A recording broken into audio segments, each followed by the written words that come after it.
Psalms chapter 90, verse 12 says, "So teach us to number our days, that we may gain a heart of wisdom." Hi, geniuses, and welcome to our More Than One Way Math Academy podcast. Thanks for joining us. Our guest today is Dwight S. Williams. Dwight Williams is a math instructional leadership coach, consultant, and former school leader with over a decade of experience improving math teaching and learning in underserved communities.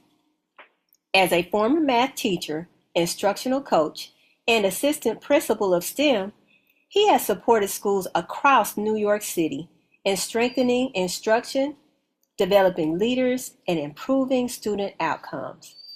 Dwight is passionate about helping schools move math instruction from compliance-driven to thinking-driven learning through coaching, curriculum implementation, and instructional leadership systems. His work focuses on student discourse, problem solving, math identity, and building classrooms where all students can experience success in mathematics. A proud first-generation Caribbean immigrant from Trinidad and Tobago, Dwight is also a thought leader and content creator who shares insights on math leadership, instructional coaching, and equity in education with a growing audience of educators and school leaders. Welcome, Mr. Dwight Williams. Thank you for having me. Thank you so much. So how is math used in your role on a daily basis? So math shows up in my work every single day, even beyond teaching content directly. As a math instructional leadership coach and consultant, I use math to help school leaders and teachers make informed instructional decisions. I think analyzing student performance data, identifying trends across classrooms, monitoring growth over time, and really determining which instructional strategies are actually improving student learning are all parts of how I use math on a daily basis. I also use and think mathematically. So I'm also use mathematical thinking constantly through problem solving, pattern recognition, and systems thinking, helping leaders diagnose root causes caused by reacting to surface level problems. For example, if a student is struggling in algebra, we would look at the standards, the misconceptions, and the curriculum alignment and the instructional practices contributing to those outcomes. Math also shapes the way I think as a leader. It has taught me how to be analytical, strategic, and solutions oriented while still staying grounded in curiosity and sense making. One of the reasons I'm so passionate about math education is because strong math education develops skills that students use far beyond the classroom, like critical thinking, reasoning. And now, a special announcement for all our math geniuses looking for a fun way to level up your math skills this summer. Join us online for Math Summer Camp 2026. Get ready for exciting problem-solving challenges, cool math tricks, interactive activities, and new friends from all around the world. Whether you're just getting started or already a math genius, there's something for everyone. Learn, explore, and have fun, all from the comfort of your home. Don't miss your chance to be part of the adventure at Math Summer Camp 2026. We'll see you there, geniuses.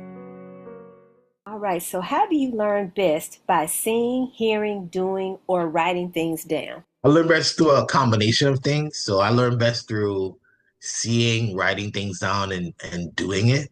I'm a very visual learner, so I understand concepts best when I can see examples and models and diagrams and patterns and drawings. Writing things down also helps me to process and organize my thinking, and especially when I'm working through complex ideas or solving problems. I also learn actually doing a thing really helps me learn what I'm working on. I tend to retain information best when I can actively engage with it. So testing ideas, practicing, and reflecting in real time instead of only hearing the information passively. That's probably one of the reasons why I'm so passionate about math instruction and coaching.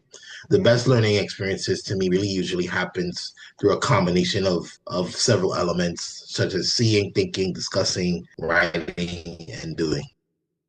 What advice would you give students who feel like math isn't for them?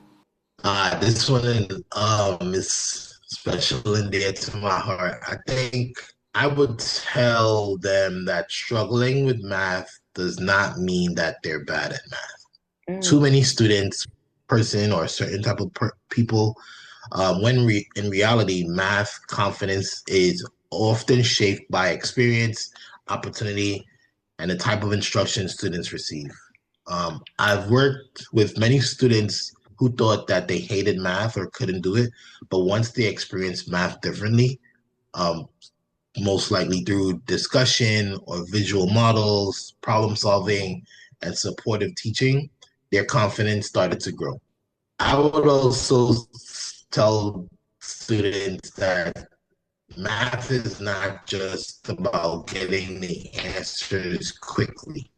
mm, I think that's a very pervasive um, misconception floating around. mm. But math is really and persevering through challenges.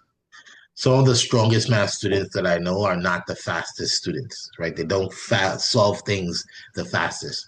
But what they do is they're willing to stay curious, make mistakes, ask questions, and keep going. And I think this is what math or being a good math student is really about. Math is absolutely for them. That's one thing I'll say as well. And sometimes they just haven't experienced it in a way that allows them to see their own brilliance yet. So Wow. keep persevering and keep pushing. All right. So, how do you think math builds confidence or problem solving skills?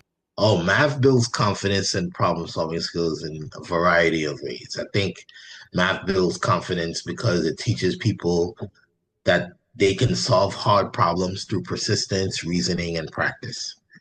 There's something powerful about struggling with a problem, staying with it, and eventually figuring it out. Over time, that process helps build resilience and a strong self-belief. Difficult things, if I stick with it and if I persevere and try to figure out different ways, and that's essentially what math is about. That's a huge component in mathematics. Math also strengthens problem solving skills because it requires you to analyze situations, recognize patterns, test different strategies, and make decisions based on evidence and logic. And those are the skills that people use far beyond far beyond a classroom. Those are the skills you should be using in your everyday life. And for me personally, math has shaped how I think critically, look for root causes, and remain solutions oriented instead of becoming overwhelmed by the problem itself. Hmm. That's one of the reasons why I'm so passionate about math education.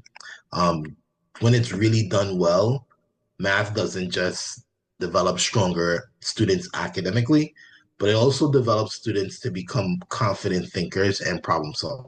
All right. And our last question is, what's your math superpower in your job? My math superpower, I would say, is helping people make sense of complexity, issue, or subject or topic, and really decompose and break it down into smaller, more digestible parts so that we can create action from it, right? In my role, I often work with school and district leaders to who are trying to improve math outcomes across classrooms, grade levels, and even time and oftentimes entire schools. And there's usually a lot of data, competing priorities, and instructional challenges happening all at once. And my strength, my math superpower is being able to identify patterns, diagnose root causes, and turn complex problems into clear and actionable next steps. I also think one of my strengths is helping teachers on procedures and compliance to focusing more on student thinking and sense making. I'm able to help educators see what students understand conceptually, not just that they got the right answer. I think at the core of my work is about helping people think more deeply, solve problems strategically, and build systems that create better learning experiences for students. Thank you so much for sharing your wisdom with us today. And how may our listeners contact you for more information? Sure, it's been fun answering the questions in this podcast and interacting with you as well. But people can find me on LinkedIn as Dwight S. Williams, and they can also email me at Dwight S. Will. That's DWIGHT S as in Sam.com. So Dwight S. Will at what.com? Dwight S. Will at gmail.com. Okay, at gmail.com. And on LinkedIn, I'm Dwight S. Williams. All right, thank you so much. All right, thanks, geniuses, for joining us today. And we hope to see you soon in another podcast. Thank you.